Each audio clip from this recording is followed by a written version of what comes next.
Hey, good morning, guys. It's Donald and Mary, and we're here to bring you your morning weather, water, and trail chatter report. So Mary's going to take it away and tell us what's going on for weather and water, and then after we'll move on to some news that we have going on around the world. All right, there you go, Mary. Thank you, Donald. All right, good morning, everybody. Right now in Blairsville, it's 68 degrees and partly cloudy. We're looking at a high today of 92 with sunshine and a mixture of clouds. Perhaps a stray shower or thunderstorm is possible later on in the day. Tonight, 67 degrees. Again, stray shower or thunderstorm possible early. A few clouds. The winds are going to be light and variable. Up on Blood Mountain today, a high of 85 degrees and sunny. So anybody that's up there today, your chances of a fantastic view is very high. Then tonight, 68 degrees, partly cloudy. Winds are going to be 5 miles per hour today and tonight. Water is good on the trail. Top off at Hawk Mountain Shelter. That way you have enough to carry you through to Justice Creek. That's hiking north out of the Hawk Mountain Shelter area.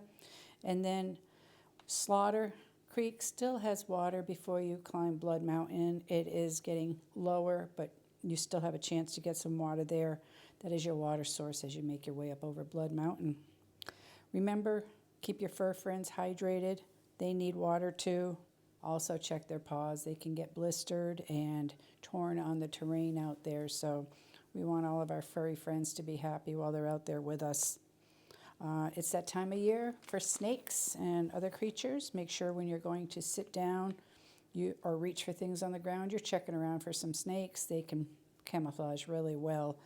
There has been a lot of rattlesnake sightings up on Blood Mountain, and there is the copperhead nest up on Cow Rock. It's in that group of boulders that's up there, so always just take a little extra time to check for that.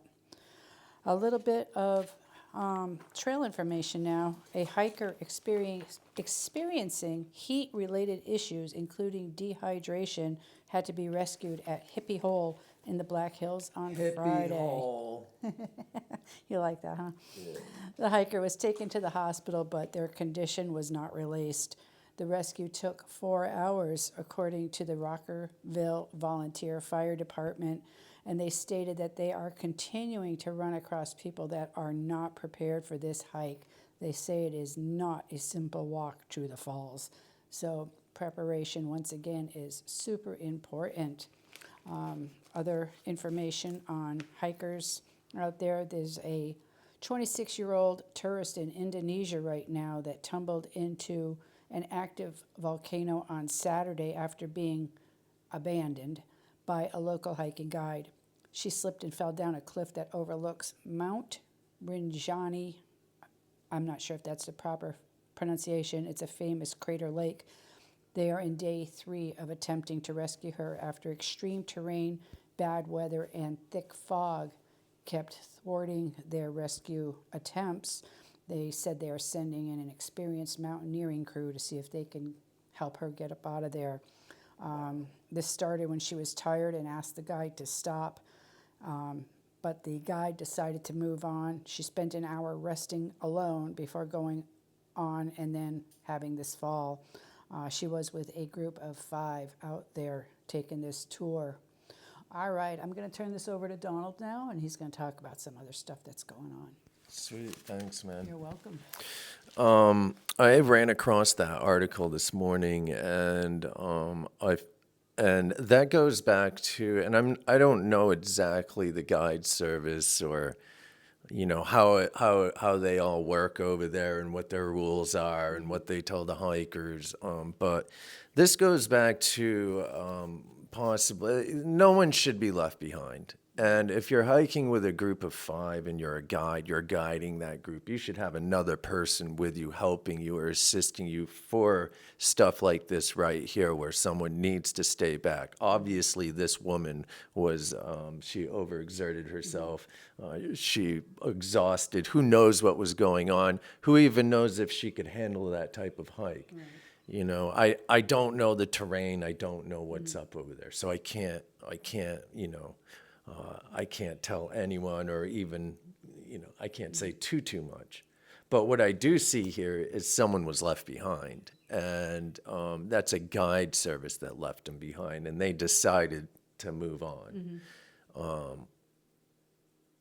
Same thing out here with businesses. There are businesses out here that are professional. They do this for a living. They're a real business. They're insured. They have a structured. They have a structure. And then you have the fly-by-nights that just sit at the gaps or they're in the rooms. And, those are the same people that will also ditch you and leave you high and dry. And, we've picked up after a lot of people's messes out here. We know what's up out here. And so you have to be extremely careful on who you choose to assist you. Just because someone's name's blasted off in a room does not make that business an actual business that's insured, that's keeping the hiker's best interest first. And so I don't want to get too much into it, but I do want to say, be very careful on who you choose to assist you. You don't want to get ditched. You don't want to be stranded, and you want someone that's responsible and has a history of being responsible and taking care of the hikers and not leaving them at the worst time or when they're flying in. And what I was saying it yesterday. We've picked up after so many people, man, that when they get their car breaks down or maybe their kid has an issue. Well, now that rider, of course, family's going to come first, but when we have issues, we make sure we fill that spot and the driver gets paid by us because, of course, we have to transfer money. And so, because we get paid up front, but we do not ever leave that hiker looking for another ride. We will find the ride for them. There's been so many times where we've picked up a rider, man, that's been ditched because of people like that. The first ones that are going to leave you, man, are the ones that are pretty much in the rooms, man, and they're like, oh, well, I can do it. I do stuff every now and then. And, the free ride or the cheapest ride, man, and it always turns out, because I ask people, I'm like, who is it, man, that did this to you? Or they'll just offer it up. That's right. But they're the first ones that, when something else comes along that's better, they just don't feel like doing it that day for whatever reasons, man. The rider is left high and dry, and it doesn't even matter who you are, man. I don't care who you are. You're going to get ditched, man. They don't care. They just don't care. And so it really puts people in a pinch, man, because now they're in Atlanta or they had a huge hike planned with 3 of their buddies and they needed to go from Winding to Dix or Fontana to NOC or whatever it was, man. Now they don't have a ride and they're left stranded sometimes at the time of the ride. I've had so many people call and say, yeah, the driver just didn't show up, or they called me an hour before this morning and my ride's at 6 and they're calling at 5 and, canceling the ride for whatever reason. I feel that is the business's responsibility to cover that ride. If you promise something to someone, you need to follow through with it all the way through. And that goes back to this right here. This dude ditched this woman in my eyes, man. That's how I see that. He should have stopped. I don't care how many people he had with him. He should have stopped and waited, man. And when he didn't see her for an hour, he should have gone back to that spot, man. He didn't, though. He just left her high and dry, man. That stuff is just out of control, man. It's out of control. And also, she's in another country. She's not familiar with the territory, the terrain, or anything like that. And, she's left to continue on her own after. And I don't know the entire situation like we're saying, but anything could have and did happen to her, so that's not cool at all. It is not cool at all, man. Don't ditch your customers. Don't ditch anyone. Don't ditch your partner hiking, man. Don't leave them behind. You gotta stay with them. No hiker left behind, man. It just can't happen like that. I'm actually irritated with that article, man, and that company. That irritates me. And so, anyways, that's how I feel about that, man. And I see it a lot out here. And we're actually going to do a video on that one of these days, man, talking about. I did a couple videos with some people that do the like talk shows or what do they call podcasts or something, man. I did a few videos with people, man, but I don't think it reached enough people, and I think it needs to be discussed more because it does happen a lot, man. I don't think people. I think so. I think that people just think that when someone's in a room saying that they'll do it, that they're automatically like a business or something, man. It can go both ways, actually, or they think you're just an individual and treat you like a fly by night, but just depends. All right, so next, man, let's move on here. And the 3 hikers that jumped into Rattlesnake Falls there a few days back, man, were finally they were able to locate the bodies and get them out and That's so sad remove and them. unfortunate. It surely is, man. It's super sad, man. One of them was a New Yorker. I believe the other 2 were from like Los Angeles area or Cali. And so Rattlesnake Falls is over there in the West Coast in Cali too, I believe. So really sad. Oh, it is in Cali. And so in Burke County, up there by the Pisgah National Forest, up by Asheville, Roan area and stuff, man, Black Mountain, a rescue of a hiker that fell and sustained lower leg injury in the Burke Creek area of the Pisgah National Forest. Burke County was dispatched at 1:45-ish p.m. and arrived on scene to find that the injured hiker was located off-trail in an especially remote section of the forest. They reached the patient around 3:22 p.m. Burke County called in the mountain rescue team from South Carolina and brought a helicopter to extract the hiker. The area was really rough terrain, and they needed that helicopter mountain rescue to come in to assist them with the hiker. At 8:45 p.m., they had the hiker lifted to safety and in an ambulance. In Juneau. In Juneau, a hiker fell 150 feet from a trail called the Salmon Creek Dam Trail. He tripped and lost his footing and fell 150 feet to his death. That's horrible. Yeah, definitely, man. It's a popular hiking trail, I guess, that runs up to a dam. All right, and so we had a hiker airlifted to a hospital Sunday after falling 40-ish feet at a waterfall on private property in the Broad River area up in Asheville.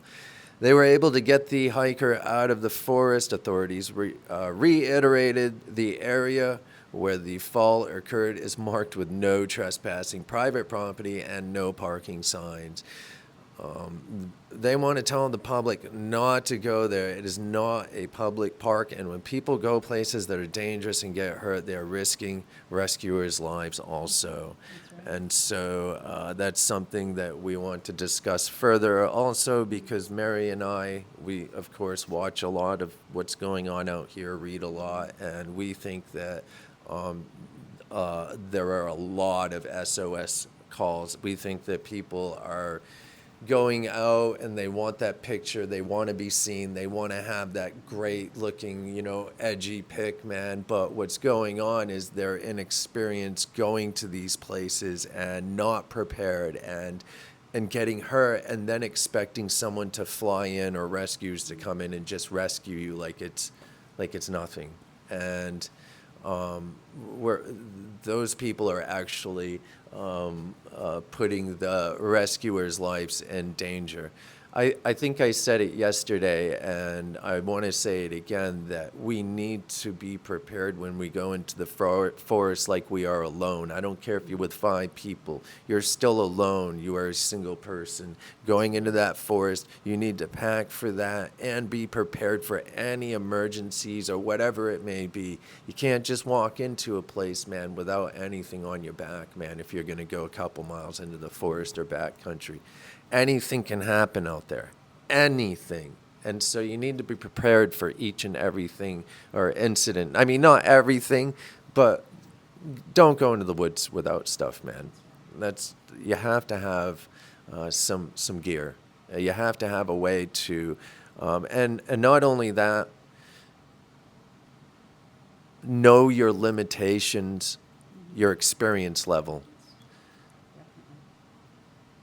There's a reason why trails are marked with, hard or easy, moderate. I don't care what type of shape you're in. We've dropped people off that are weightlifters, military. We even dropped off what was that show called? Not Alone. Naked and Afraid. Naked and Afraid, man. We had a chick, man, that was partying up with the guys and girls up at Mountain Crossings one night. This is back in like 2018. And the girl got kicked off of the show, not kicked off, but she tapped out in like 2 days, I think, man. But she got out here, man, and we dropped her off after a night. She partied up there, man. We picked her up, brought her down. And so we had a driver up there, too, man, that worked for us. And he told us he partied with this chick, man, all night, dude. And so Tyler and I went hiking the next day, and then we dropped the girl off, dude. And by the time Tyler and I got from Woody Gap to we were hiking southbound. We were going to hike to Springer. By the time we got to Gooch Gap, this girl had called. Mary was coming down the road, man. USF has 42 to Gooch Gap, actually, I believe. And she called, and I was like, well, we got to turn around and go pick the Naked and Afraid chick up because she quit, man, immediately. And so I honestly don't care if you're a muscle dude or excuse me, a weightlifter or military or whatever it is, or a hiker that hiked 20 years ago, man. When you get out here, man, it can beat you up. It's not just the trail, it's the weather. It's everything, man. It's tough. You gotta be tough to do this, man. And so some people just don't realize it. When they get out here, they end up calling us almost immediately. Yes. There's been so many times we took in this dude. He was a black belt in karate. He was from Detroit. Real cool dude, man. We get him up to the trail, man. We drop him off. He gets walking, dude, and I swear within an hour he was calling. He's like, I can't do this, bro. Man, come pick me back up and bring me to the airport. And so Mary and I turned around, went back, grabbed him up, man, and brought him back to the airport, man.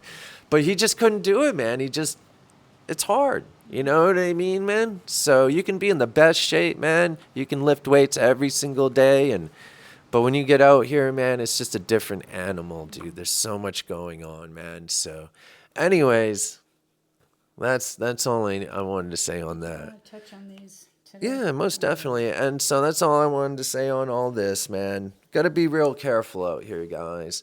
All right, and so we do have closures. Springer Mountain Shelter is closed. Molly's Ridge, Icewater, Let me go back there. So in the Smokies, we have Molly's Ridge, Icewater Springs, Peck's Corner, Silas Ball due to broken Bear cable system. Campsites number 49, number 90, number 13 are all closed. We have warnings at Charlie's Bunyan, number 21, number 86, number 13, and number 15. Sounds like the Bears are super busy this year up in the Smokies. Yes, they are. They're moving right down the line, man. And one of our friends, Dwight, was up there yesterday. He was at Spencefield, and so I saw him comment. I asked him if he saw any bears up there, and so I saw him comment that he personally didn't see any, but he talked to numerous hikers that did, so, or multiple hikers. And so I'm going to get a little bit more news from him and then find out what's going on up there, man. But we have four shelters closed, man, and warnings at pretty much like 7 different campsites. Absolutely. Boom. So the bear are out here, man. So be super careful, guys. Hang your bags. Practice LNT. Don't sleep with your food right now, man. And don't dump your ramen noodle juices out next to the shelters, man. Don't throw wrappers out. Don't throw banana peels, orange rinds, or anything like that out. Eggshells. Be very careful, guys, please. All right. Do you have anything else you'd like to say? No, I'm good, thank you. All right. All right, guys. Thank you so much. We appreciate you all. And if you all need anything at all, we're here for you. One love. Peace.